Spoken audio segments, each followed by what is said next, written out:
I have taken time to explain the different types of clause elements that we have.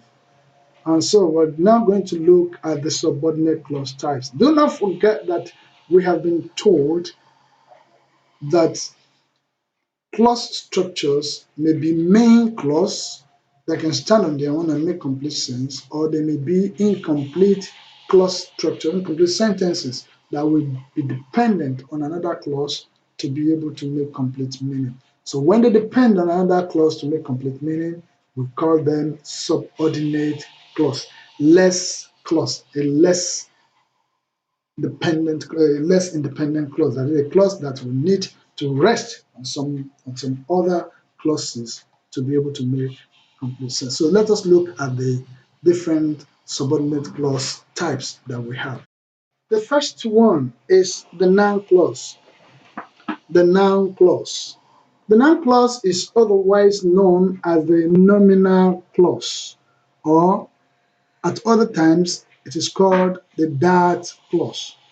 It functions as one, subject of a verb or subject of a sentence, object of a verb or object of a sentence, as you want to call it, complement in a sentence, either as subject complement or object complement. And it can also function as noun in that position. These functions of noun phrase, or what we have learned while we're studying noun phrases, the phrase structures. So please just remember that the clause types we're talking about basically are based on the most salient parts of speech that we have learned. The noun, the adjective, the adverb. Those are the ones we're looking at. In clause structures, we don't have prepositional clause, but we have prepositional phrase in phrase structures. We have made mention of it earlier on that when we talk of prepositions, often that when it comes to clause types, they function either as adverbial most of the time, and so we call them prepositional added adverbial clauses. So please note that. So we're going to look at noun clause now. That this is what we're looking at. Noun clauses are introduced by that. That's what's like that, when, where, how, what, whatever, why, which, whether, wherever, who, whichever, and so on. Let us look at some examples of noun clauses. I have taken time to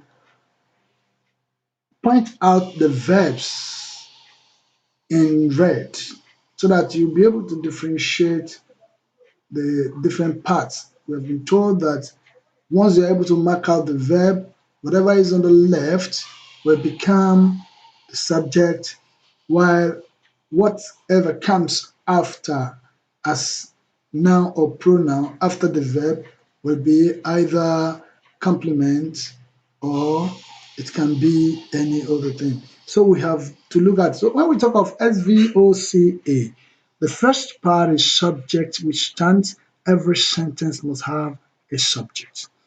Then the verb, which is the neck of a human being, which is the most important element in any sentence. And that's why they are the only things that you normally use when you give commands. Then the remaining part of the predicate can be either complement, either an object, or an adjunct. And it's not compulsory. That means that a sentence may have one or more or none of the three: complement, adjunct, and object. So it depends on who is writing. But so let us take a look at examples of noun clause functioning as subject. That issue fail was unthinkable. That issue fail was unthinkable. That issue fail in bold is the subject. What was unthinkable? That issue fail. What was unthinkable? That issue fail.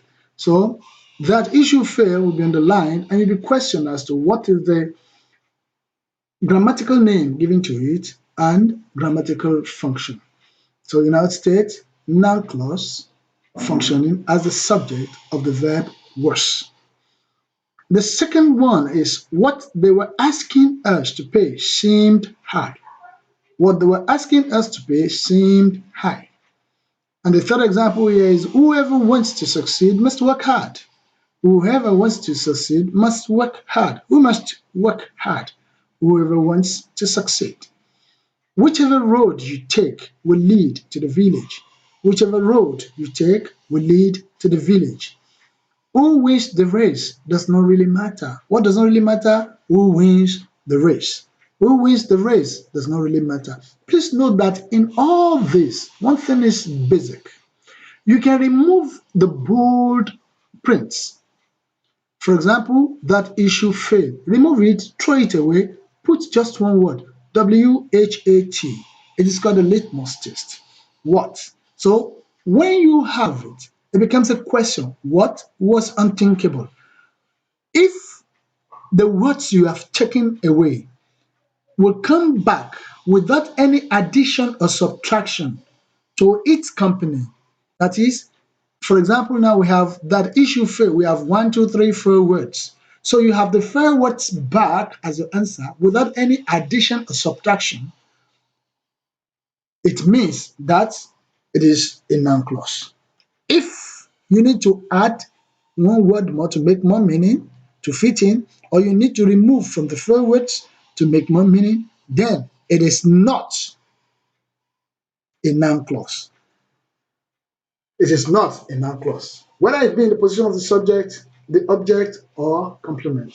Thank you. Let's go to the next one. Examples of noun clause functioning as object.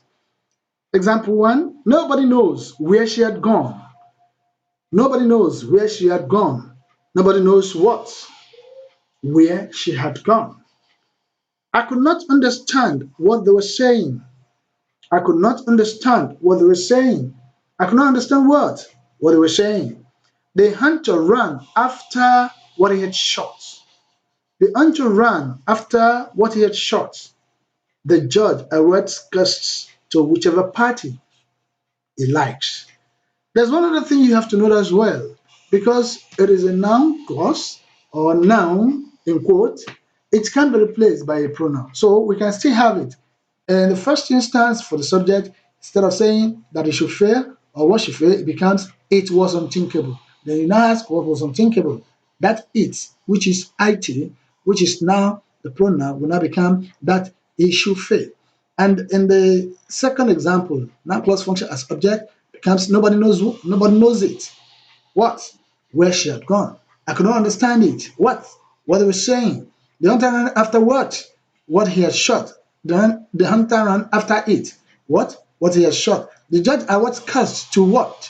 Or to it, whichever party he likes. So you can please write more examples out and test your understanding of what we have learned. Examples of noun clause functioning as complements.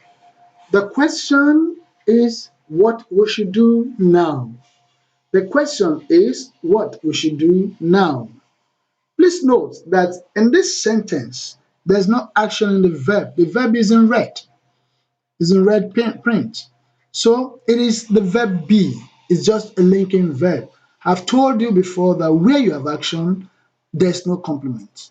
Whatever follows as noun or pronoun becomes the object. So here, there's no action. The question is, what should we do now? Success was what they were striving towards. Success was what they were striving towards. This is how we prepare vegetables. This is how we prepare vegetables. To become a beauty queen was what she wanted. To become a beauty queen was what she wanted. To become a beauty queen was what she wanted. So it can also be a compliment when you look at it. So all those structures in bold print function as complement. Examples of noun clause functioning as apposition. Her reasons why she will not succeed was surprising. Her reasons why she will not succeed was surprising. Her reasons, her reasons were surprising. Her reasons were surprising. But then we now have why she will not succeed, a piece of information that we had to eat. And so it is, we got what was surprising, our reasons. What's the reasons why she will not succeed? So you can see that it complements, it is in that position. We have my hope that we will win was unrealistic. My hope that we will win was the next type is the adjectival or relative clause. Adjectival clauses are also known as relative clauses. This is because adjectival clauses are usually introduced by relative pronouns most of the time. These pronouns are who, whose, whom, which, or what. Basically, use who for the subjective position. It indicates the subject. When the subject is the one you're talking about, you make use of who. And then to show possession, you use whose. Whom will be used for the objective case, which is used for neuter or what. So what can be used for any of them, or uh, so we should know that or that. An adjective clause qualifies a noun or pronoun just like an adjective. An adjectival clause qualifies a noun or pronoun. There are two kinds of adjectival clauses. One, the restrictive adjectival clause, which limits or restricts the noun or pronoun to a certain one or a certain group or part of the whole. Example, boys who have passed the exam will be given prizes. Boys who have passed the exam will be given prizes. When you see such, it flows and there's no pause. The adjectival clause is already written in bold for us. The bold print tells us that not all boys will be given prizes. The prizes will be restricted to those who passed the examination. Note that comma is not used to divide the restrictive clause off from the rest of the sentence, as it is a necessary part of the sentence. If you remove the words in bold, the adjectival clause, you change the meaning of the sentence. The second type is the non-restrictive adjectival clause, which merely provides an additional fact about the noun it qualifies. It only gives us an expression of some other piece of information that we need to know. We have an example here. All the boys who live in the hostel have eaten. What you're saying in essence is that all the boys have eaten. Is who live in the hostel is just a piece of information telling us that all the boys live in the hostel. But the main thing is that all the boys have eaten. Now, commas are used to divide the adjectival clause from the rest of the sentence, as we have shown in the example. It shows that it is not an integral part of the necessary part of the sentence. If we remove that adjectival clause, the sentence will still remain true. The only thing is that we will not have the extra piece of information that we have about the boys. Other examples of adjectival clause include everybody who filled the form should attend the test. Everybody who filled the form should attend the test. Now, you can have it two ways. Everybody who filled the form should attend the test may be without comma restrictive. Since there's no comma here, it may be restricted that the only people who should attend the test are people who filled the form. On the other hand, if you apply comma after everybody and after form, then you're telling us that everybody should attend the test. In addition, those people filled the form. They filled the form. So whichever way you want to have it, that's why I've left it blank for you so that you'll be able to apply your own understanding to it. This book, which is the best, is quite cheap. Again, we have only plants which have deep roots will grow well. He is the man that I love. So please feel as you like so that we'll be able to have more understanding of what we are saying. The third and last type is the adverbial clause. An adverbial clause is a group of words that performs the function of an adverb. They either modify verbs or adjectives or other adverbs. Words often used to introduce adverb clauses include after, although, as long as, though, as soon as, because, since, even though, even if, in order that, provided that, so, till, unless, until, whenever, whether, where, wherever, when, if, at, where, while, before, and several others. Depending on what you want to say or the expression you intend to pass across, we're going to look at types of adverbial clause structures. Um, One, we have adverbial clause of cause or reason. In most cases, you use since, as, because, and so on. So you're trying to give a reason for what you're saying. The boy was hungry as he had had no lunch. The reason why the boy was hungry is because he had no lunch. Because I was delayed, I missed the train. The reason why I missed the train is because I was late. You can go since you are so obstinate. So the reason why you were asked to go was because you're showing obstinacy.